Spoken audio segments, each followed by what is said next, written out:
सोचिए, दुनिया के सबसे ताकतवर नेताओं में एक ऐसा नाम जिसे शायद सबसे कम समझा गया है।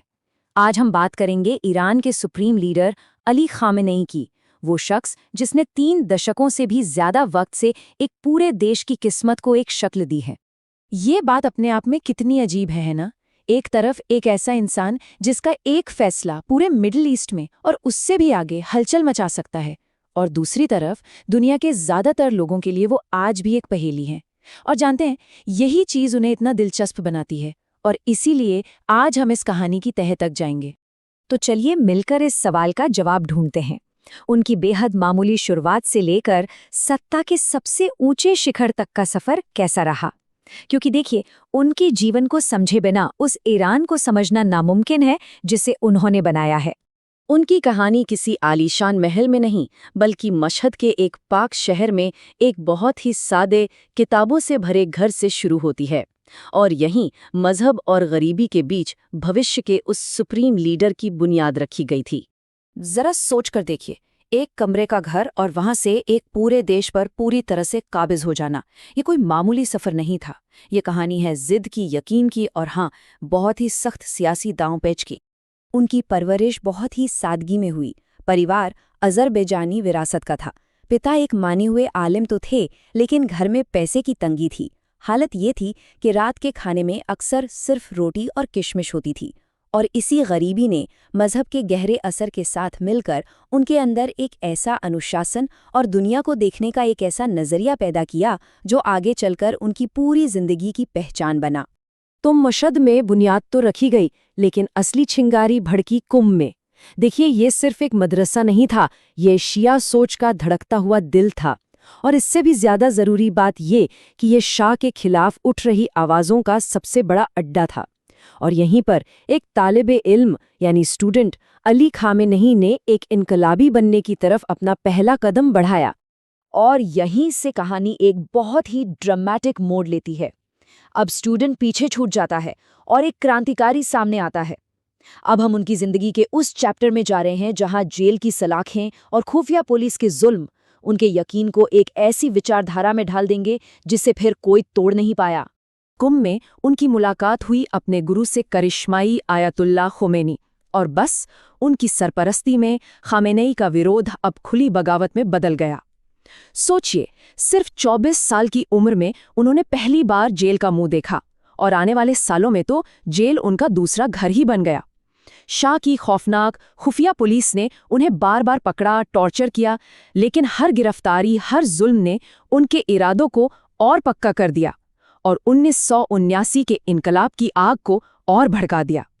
इनकलाब तो कामयाब हो गया, लेकिन खामेनेई के लिए असली चढ़ाई तो अब शुरू होनी थी। उस वक्त शायद किसी ने भी ये नहीं सोचा था, हो सकता है उन्होंने खुद भी नहीं, कि वो कितनी तेजी से और इतने अनपेक्षित तरीके से सत्ता की सबसे ऊंची चोटी तक पहुंच जाएंगे। सबसे पहले तो उन्हें बड़े बड़े ओहदे मिले, जिससे नए निज़ाम के पूरे सिक्योरिटी सिस्टम पर उनका कंट्रोल हो गया। फिर मौत बिल्कुल करीब से गुजरी। एक बम धमाके में वो बुरी तरह जख्मी हुए, लेकिन बच गए, और इसने उन्हें रोका नहीं। इसके ठीक बाद वो प्रेसिडेंट बन गए और ईरान इराक की उस भयानक 8 साल लंबी जंग के दौरान देश को संभाला। और फिर आया साल 1989, खोमेनी की मौत के बाद वो चौंकाने वाला फैसला हुआ। अली खामेनेई, जो उस वक्त बाकी मौलवियों के मुकाबले काफी जूनियर थे, उन्हें अगला सुप्रीम लीडर बना दिया गया। यकीन मानिए, सत्ता के गलियारों में ये किसी भूचाल से कम नहीं था। और ताकत की इस कुर्सी पर बैठने के बाद उनके पहले शब्द हैरान करने वाले थे। बहुत ही विनम्र। उन्होंने खुद को एक मामूली सा तालिबे इल्म यानी एक छोटा सा स्टूडेंट बताया। लेकिन ये सिर्फ दिखावे की विनम्रता नहीं थी, ये एक बहुत ही होशियारी भरा कदम था। वो जानते थे कि दूसरे बड़े बड़े मौलवियों के सामने उनकी मजहबी साख उस वक्त उतनी मजबूत नहीं थी। उन्हें अब खुद को साबित करना था। तो सवाल यह है कि इस बेपनाह ताकत का उन्होंने किया क्या। चलिए अब उनकी सोच की दुनिया में उतरते हैं, उन बुनियादी उसूलों और ताकतों को समझते हैं जिन्होंने पिछले 3 दशकों से ईरान पर उनके राज को शक्ल दी है।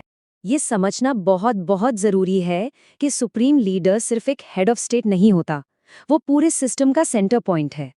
जैसा कि यहाँ देख रहा है, फौज हो, अदालतें हों या सरकारी मीडिया, हर जगह आखिरी फैसला उन्हीं का होता है। कोई भी बड़ा फैसला, चाहे वो न्यूक्लियर पॉलिसी हो या देश की इकोनॉमी, उनकी मर्जी के बिना नहीं हो सकता। ये इतनी ज्यादा ताकत है जो दुनिया में गिने चुने लीडर्स के पास ही होती है। उनकी पूरी विचारधारा 3 मजबूत पिलर्स पर खड़ी हैं। पहला, इस्लामी उसूलों की हुकूमत, यानी कानून से लेकर समाज तक सब कुछ इस्लाम के हिसाब से चले। दूसरा, विदेशी ताकतों का विरोध, जिसे वो आलमी तकब्बुर या ग्लोबल एरोगेंस कहते हैं, और इसका सीधा मतलब है अमेरिका और इजराइल से कभी न खत्म होने वाली दुश्मनी। और तीसरा पिलर है खुद पर भरोसा, यानी साइंस, टेक्नोलॉजी और फौजी ताकत के दम पर आत्मनिर्भर बनना। और शायद यही खामेनेई के बारे में सबसे खास बात है कि वो बदले नहीं। दुनिया बदल गई, ईरान ने बड़े बड़े उतार चढ़ाव देखे, लेकिन दुनिया को देखने का जो नज़रिया उन्होंने एक नौजवान इनकलाबी के तौर पर अपनाया था, वो आज भी वैसा का वैसा ही है। ये जो कभी न बदलने वाली सोच है, यही उनके राज की सबसे बड़ी पहचान है। तो अब हम इस पूरी बातचीत के आखिर में एक बड़े सवाल पर पहुंचते हैं। 3 दशकों से भी ज्यादा के इस लंबे और असरदार राज की आखिर विरासत क्या होगी? देखिए, आने वाले वक्त के बारे में तो कोई कुछ नहीं कह सकता, और जैसे जैसे उनकी सेहत और उनके बाद कौन आएगा, इस पर बातें तेज हो रही हैं। पूरी दुनिया की नजरें ईरान पर हैं। खामेनेई को समझना सिर्फ इतिहास पढ़ना नहीं है, ये मिडिल ईस्ट के मुस्तकबिल यानी भविष्य को समझने की चाबी है। उनकी आखिरी विरासत क्या होगी? एक मजबूत आत्मनिर्भर देश, या फिर एक ऐसा देश जो दुनिया से कटा हुआ और अंदरूनी झड़ों में फंसा हो?